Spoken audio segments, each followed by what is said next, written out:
Trying to use this.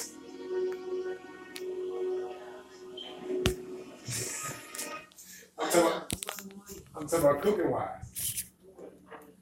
I'm talking about cooking.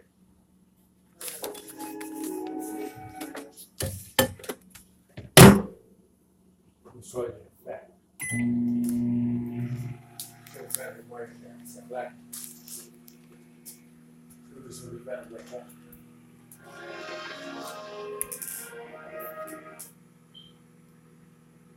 Still got one too. I still gotta write that thing down. What are you talking about? I know. What's that look like? What you take the pot?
It's about 4 minutes. It's still popping.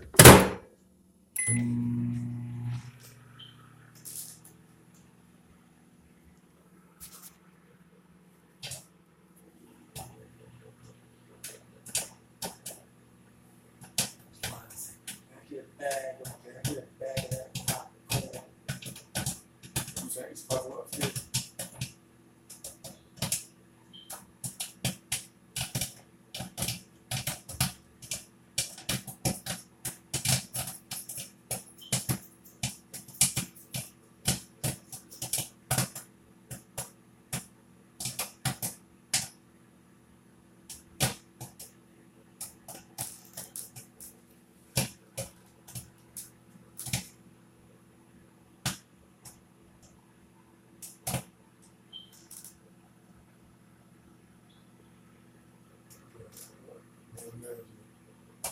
Get a good pot.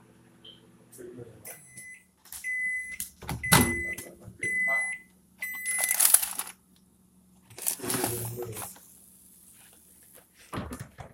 It's good. Mm-hmm.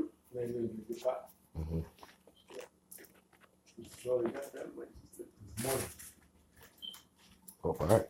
Yeah. Do the job. Huh? Just do the job.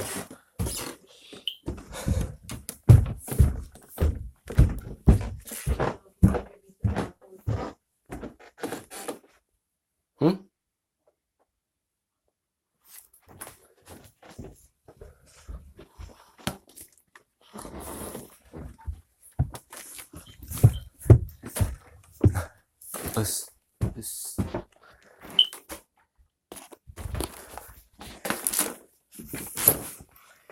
You already know what it is. It's JuderzGaming here, back with another video. Okay, hold up. Alright, so let's get to this reaction video. Hope you guys had a nice break and, school and everything.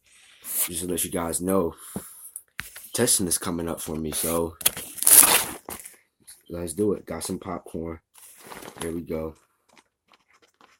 And we're going to listen to some scary reaction videos. So, let's get to it. Just had to warm my popcorn up. Woo. Mine's just scorching hot.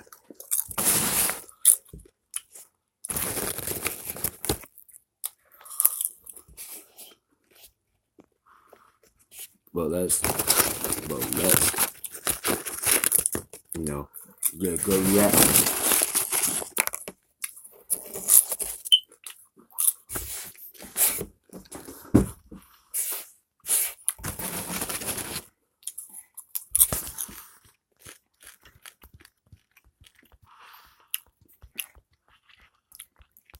Let's go to Mr. Nightmare. See if he made a new video. And most likely he did, so.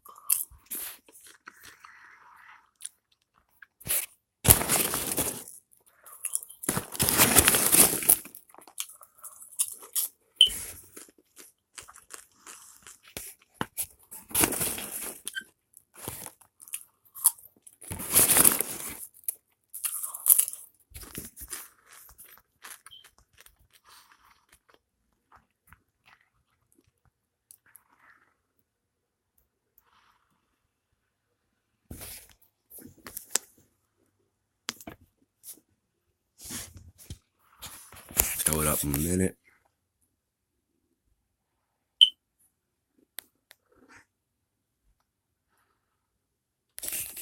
All right.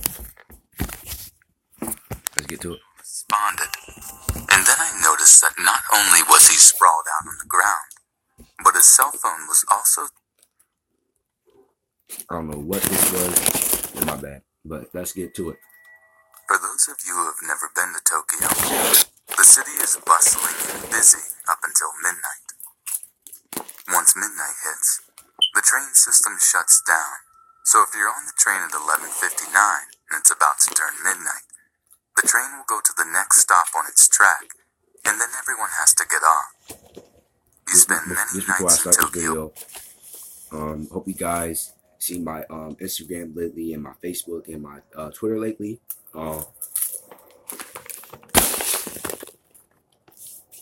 Okay. So all I just need you guys to do is stay. Oh shoot. All right. So all I need you guys to do is just stay tuned to my Twitter, my Facebook, and my Instagram.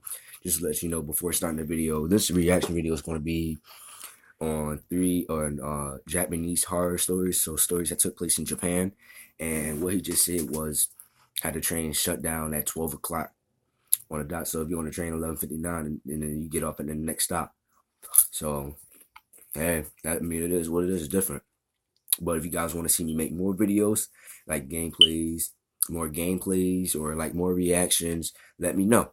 You know, I got almost 200 subscribers, which is good. 199. I just need one more. So that's all. That's all I'm saying. If you guys want more videos, let me know. Planning how late you can stay out and still get home without having to walk 3 to 4 stops distance. And oh yeah, sorry about that. And should I make an intro, like for some people might say like a name and then start the video, you know? Right? I mean, at least my buddy Bob know what to say. Right, Bob? Right, Bob?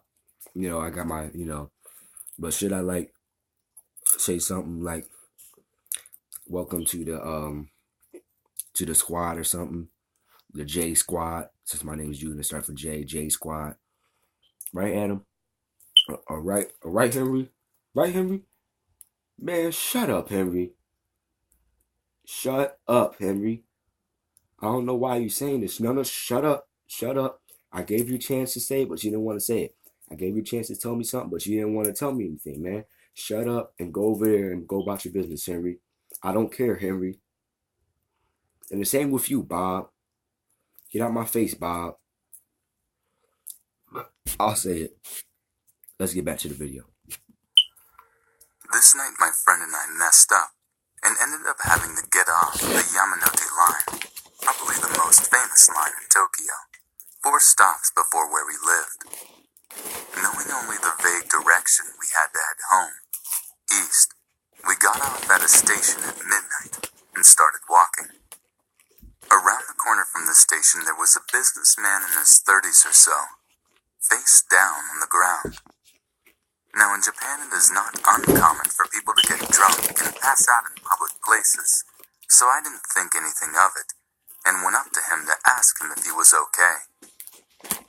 After asking him a few times if he was alright, he neither moved nor responded, and then I noticed that not only was he sprawled out on the ground, but his cell phone was also several feet away from his outstretched hand, as if he had just collapsed while on his phone. Not sure what to do, I looked to my friend for help.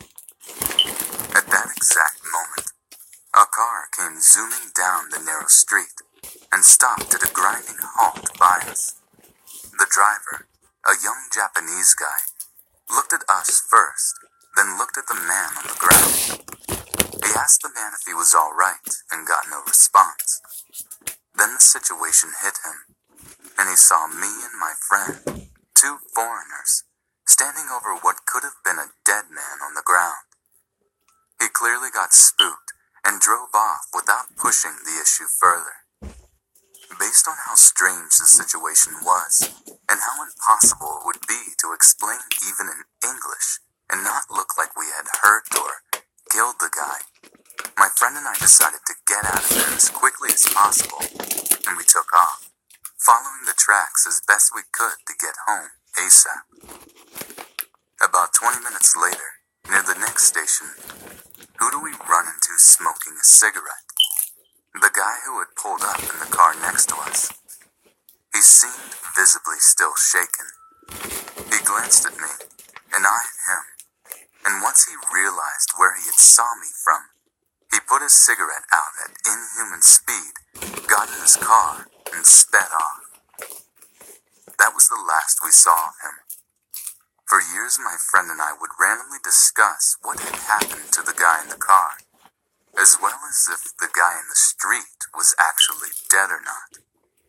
I wish I would have helped the guy on the ground, but I was a scared college student afraid of being put in Japanese jail.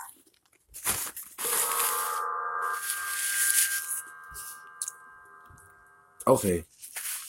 So in that story, what you guys should have done, if both of you guys seen a person laying on the ground, not responding at all, and it's dark outside, midnight, in the shady area or neighborhood or whatever you call it, don't stand over there. And then another person come over and see what's up and realize that they dead and they got spooked, that's when you should get out of there, basically.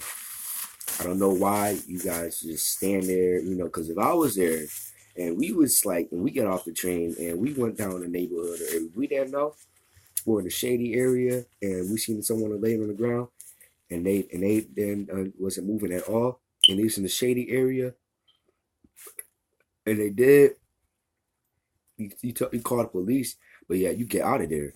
Don't sit around, man. That's how you get hurt.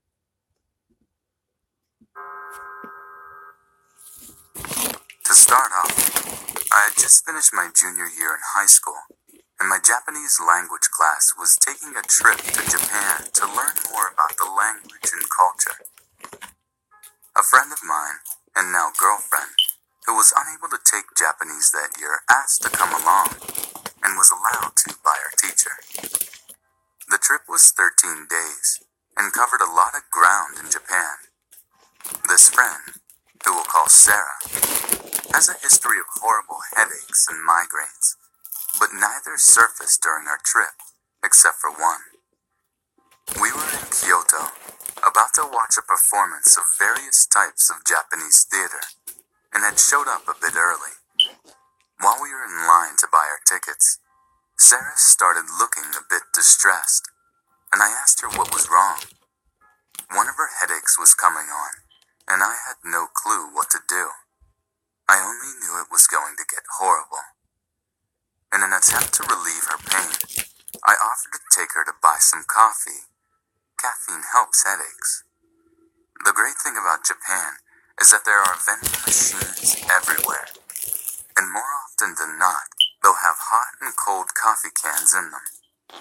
So I'm walking her down to the main street in the Guillaume district, looking left and right down alleys for one of these vending machines. After a few minutes, I see one in a shady-looking alleyway.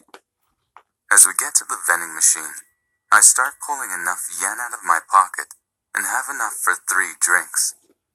I was relatively hot, so I ended up buying a Coke for myself and 2 coffees for her.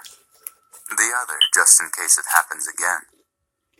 As she's picking up the cans from the vending area, I notice a man out of the corner of my eye, roughly 25 feet down. He gets up from the wall he was leaning on and starts making his way down towards us. Naturally, I shrug it off and assume he is going in one of the buildings in the alley. Nope, you're We start walking back to the theater house by means of the alleys because they were much quieter and Sarah was having a horrible headache by the time we got to the machine. The guy's still following us. No big deal. I'm sure he's got a house up here, I thought. I hadn't looked back for a while, and when I did, the guy was about 10 feet away from us. That's when I was able to get a good look at him before turning away. Black dress shirt, dark blue jeans, kind of a generic but unfriendly face, and his eyes were trained on Sarah.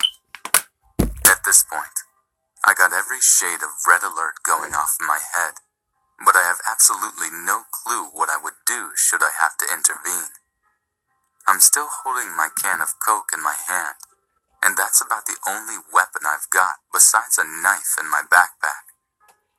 So, I start to shake it pretty hard just in case. See, and this is why I have to keep pausing the video with you guys. You know why? Because hold up.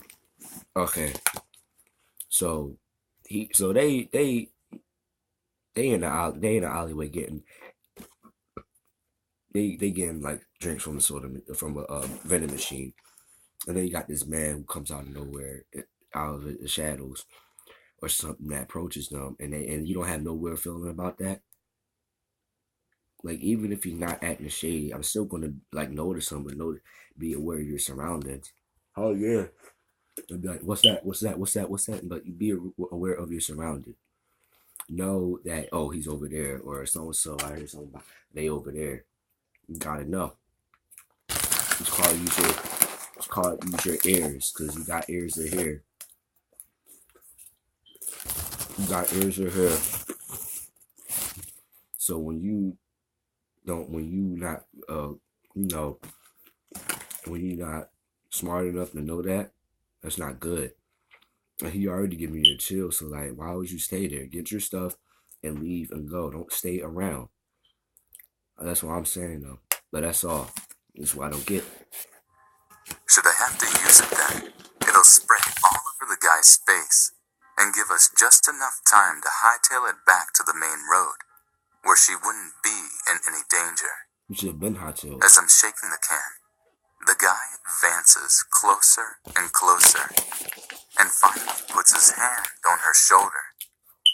I flip the fuck out and point the can at the guy's face and open it in a matter of seconds, expecting it to shoot a stream of steady carbonated danger in the guy's face. No, just kind of shot off a bit of foam and soda. The guy is stunned briefly, and that gives her enough time to escape his grip. And I don't know what I was thinking, but I just kind of swung the can in front of his face. About half of the can empties on the guy's face with open eyes. As he's doubling over in pain, which probably didn't last long, we hauled ass back to the main street and hurried back to the theater.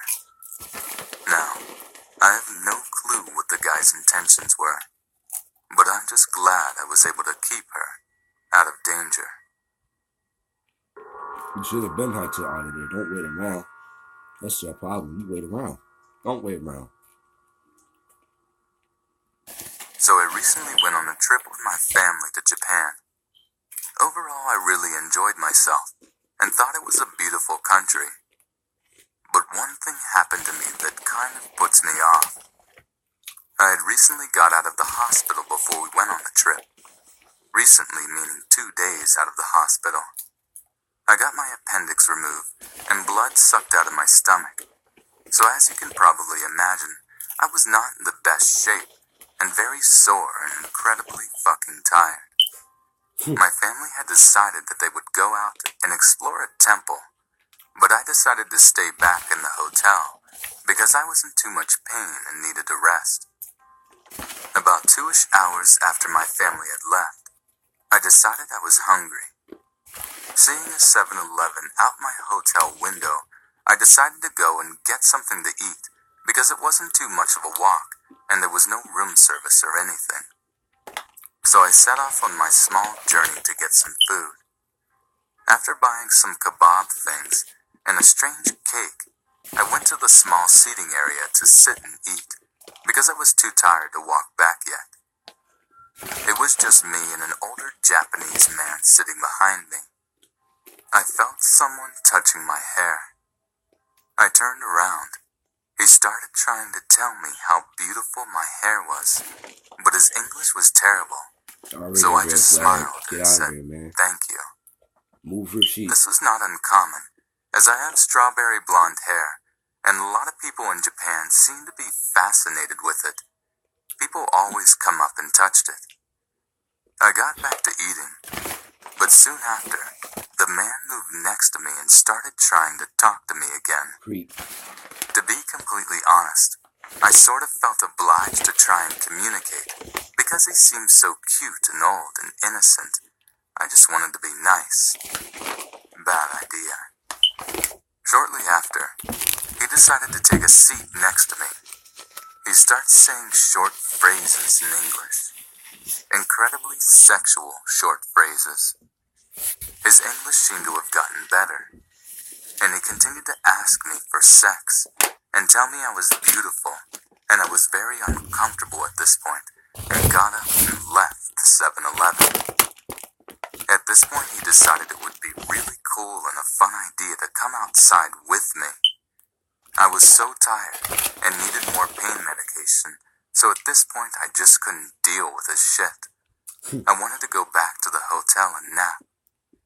I turned around and began cursing, telling him to leave me alone now. All of a sudden, he got this very angry look on his face and actually spat on me. I was so furious at this point that I turned around, ignored the pain in my stomach, and walked home so angrily I probably looked like a cartoon character.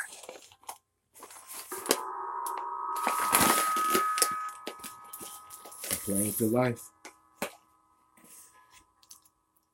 This is about something that happened to me when I was a baby, but my mom still counts it as one of the scariest events of her life. For a little backstory, both my parents were Marines stationed in Okinawa in the 80s. That's where they met, married, and where I was born.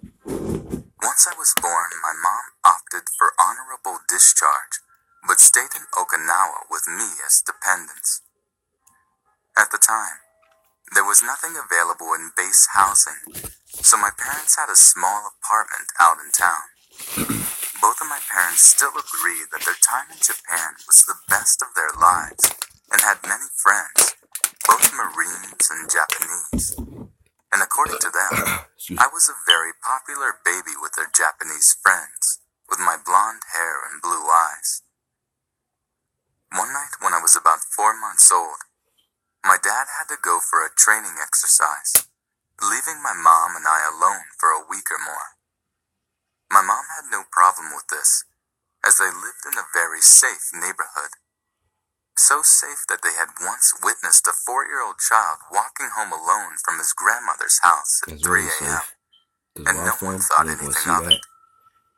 Well, my dad had been gone for a few days, and one night my mom said that a strange noise woke her up. She said it wasn't very loud, but the core had kind of programmed her into being a very light sleeper. Thinking that I had woken up for a night feeding, she came to my room. When she came to my open door, she found a strange Japanese man reaching into my crib, trying to pick me up. Now here's where I think the story starts to take a slight turn to comical in retrospect. According to my dad, the weather in Japan was extremely hot and extremely humid, even in the middle of night. So my mom had the habit of sleeping naked to avoid overheating. Ew. So my mom is standing in her apartment, naked, watching a strange man trying to pick up her infant in the middle of the night. And bless that woman. Her first reaction was to pick up my dad's aluminum baseball bat and chase the man from the apartment, screaming in English and what little Japanese she knew. She rechecked all the locks and spent the rest of the night sleeping on the floor next to my crib. The next day, feeling a little less shaken, she told one of her closest Japanese friends. The woman told her that she needed to be very careful and watch over me because blonde babies sell for a lot of money on the Japanese black market. After that, my mom insisted that my crib be moved back into my parents' room, and they continued to live in the same apartment without incident until a family emergency forced my mom to come back stateside. This story always makes me chuckle a little, just imagining my mother, stark naked and screaming like a banshee, chasing some guy with a bat. But it's a little chilling to think what might have happened to me if she hadn't been such a light sleeper.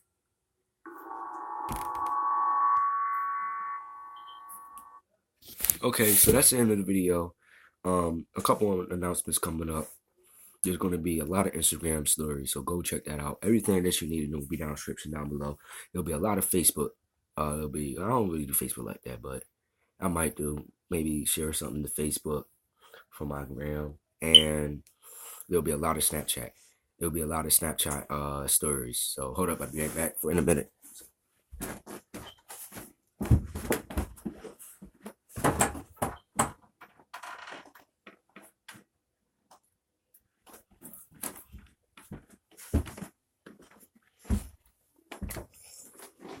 Okay, so I'm back. Just a couple comments on the last story. You know, that's just a bunch of bull. Because first of all, if you've seen a strange Japanese man trying to get your baby, how in the world will he be in your house? That means your doors wasn't locked because your doors and windows was locked. He would never gotten there. Like, lock your doors. Talking about then she looked in her room and seen a man in her room, a random dude, about a young trying to grab your baby and kidnap your baby. Come on now. You tripping? Lock your doors, man. And whoever who's watching this or who's going to watch this, and if you've seen this video, and the point being is, you know, for all you guys who watch me, lock your doors. You know, if your parents are going out for work and are you home alone, or if you're home with your you know, brothers or sister or cousins or whatever, and you know you the oldest one, and they gonna be out, and it's like nighttime. It's like 9:30 at night, 10:30 at night, 11:30 at night, 12:30, well 12 midnight, 1, 2, 3 in the morning, and they won't be back till morning. Lock your doors. Exactly. That's why you don't tell nobody where you live, your daily business, what you got in your house, or anything that you don't know. Or if it's a stranger knocking on your door, don't open that door for them because you don't know them. Exactly. Don't answer. And for all you guys who want to see this, don't answer any doors for anybody that you don't know. You know, or you know, I'm just saying, even with parent, even if it's like teachers, if a teacher come to your house and you know try to and come to your house and say and want to talk to somebody, but your parents are not home. I'm just saying, you don't know, some people are crazy. That's what I'm saying. And you know, I don't get that that a random man is about to take the baby, but yet being that her windows or doors wasn't locked, she didn't lock her windows or doors. Even if you lock all the doors in your house, the front, the back, the basement door, I don't know, the side door, I don't know. If you lock all the doors in the house, the entrances, the front, back, side, basement door, You know, if you lock all of them, you gotta lock the windows too, because criminals these days they try to sneak through windows, man. And it might not be the higher windows, because if it's high up, they might can't do it unless they get a ladder. But what kind of criminal gonna get a criminal gonna get a ladder? I'm gonna break in somebody's house. I'm gonna get a ladder. What? Like, I never, if I want to break in somebody's house, I just gotta go up when nobody see me, get a ladder. It's, what if somebody do see you? It's snitch. And then when the cops come, you try to run, but you climbing down the ladder. But by the time you get down, you get caught. So ain't no strange going to use a ladder, but they get through windows, like your windows, if it's unlocked. So that's why you need to lock your doors. So hope you guys like this video. There are more videos coming up, more gameplays, more reactions coming up. There's going to be a couple of vlogs. Should it be vlogs? I don't know. But most likely, more reactions coming up. And some gameplays, mobile gameplays, and Xbox gameplays. The new year just started, so hope you guys enjoyed your year 2017. I know I did. It was okay. You know, new year, new me. Basically, that's how I view myself. You know, it's a new year, so I'm starting the new year. My new year off fresh. Just like I started last year off fresh, and last year. You know, every year I started off to be a better person. That's all you got to do. So, be a better person in everything I do. So, hope you guys enjoyed it. Please leave a like. Also, subscribe. And there's going to be more intros coming up, too. Like, if you guys want me to put music in my intro, only reason why I put music, because I don't feel like it. But in some reaction, I'm going to put some music in the background. Okay? Some music in my gameplay, some music in my reactions. And I might do vlogs, maybe. You know? I already made a happy 2018 video, so see you guys later, and peace out. Thank you guys for supporting me. Thank you guys for staying with me, and I appreciate it. So if you guys have any, comments or suggestions, please let me know, and please, email me or say something about it. Peace.